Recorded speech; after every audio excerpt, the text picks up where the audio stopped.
I think I don't like calling myself having a disorder because it's me, my personality is me, and it's Yeah. hard to know what part is the disorder part and which part is inherently who you are. Well, that's the thing. Now, a severe speech delay, I would call that a disorder. Yeah. Yeah, I didn't talk until I was 4. Yeah. But is it only a disorder because you're struggling to interact with the world around you? Well, because I didn't speak. I couldn't speak. And I can remember the frustration of not being able to speak and some of the tantrums I had because I had no way to communicate. It was absolutely, totally terrible. Hated it. Yeah, that would be a disorder. Then you have problems like processor speed. I can't remember long strings of verbal information. That would be an awful air traffic controller. No way. I took one look at the stuff they had to do on the aptitude test, and I'm like, no way. Quite obvious, like in your face deficits, but what about subtle ones, such as potentially having no filter, being seen as being rude or interrupting people? Well, the interrupting has to, excuse me, and I just named it.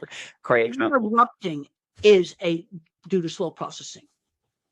That's something I know I do it. I know it's rude and I can't help it because my processor speed is so slow. I can't figure out when to break into the conversation. It goes by too quick. And I have problems with chit chat conversation.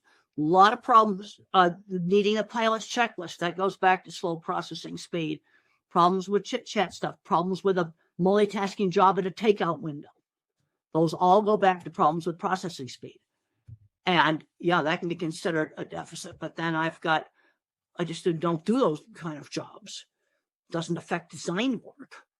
No. I'm now thinking about brand new airport, and they laid out the toilet stalls wrong. And you go to shut the door, it hits your knees. Oh. They laid out a handicapped stall wrong. You see, that's where you're talking about a brand new airport. We won't leave out where it is. And built in the last 2 years, and the bathroom stalls are laid out wrong. How have you decided what skills are worth developing and what skills you are not your forte? So, for instance, when we're speaking, you say, well, I know I interrupt people. Do you accept that that's just how your brain works? Or do you still... Well, that I can't. I think there's a point where it is how my brain works. And I can't help some of that. And I don't hear conversations well when there's a lot of background noise.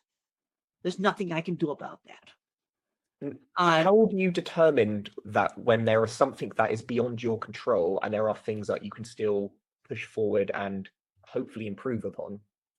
Well, it just sort of took me a long time to figure out that some of the things I can't help are back to processing speed. Like if I'm not allowed to write down, okay, let's say I get a job at Walmart, I got to write down how to close that cash register out. Yeah. I have to. I need an external working memory.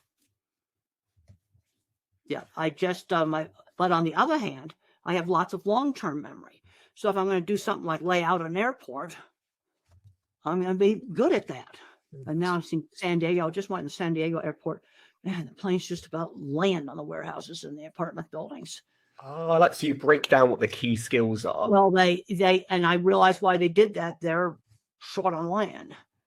But, all of a sudden people say, oh, that's a low plane coming into that airport. I go, no, it's not. You want to see the San Diego airport. Yeah, really. I've just been on some of those low planes. There's an intersection where you can sit at a light in San Diego, look up and see the rivets on the bottom of airplanes come into that airport. You see, then I start to play it back. I have more memory. Yeah. More detailed memory. So for certain kinds of work, when I first started with cattle handling layout, I went to every feed yard in Arizona and I worked cattle. And then there was some nice curved chutes. So you might have one part of the chutes laid out right and another part's laid out wrong. And I kept the good bits, chucked out all the bad bits. And then it's bottom up thinking. That's exactly how all these AI systems work. They're only as good as their training data. I'm hearing a lot of like self-awareness is really important. But I know you mentioned that you were only fully aware of how you thought different in your later years. I didn't know. You see, I thought everybody thought in pictures. It was a shock to me when the speech therapist just said, saw a steeple as just 2 little lines.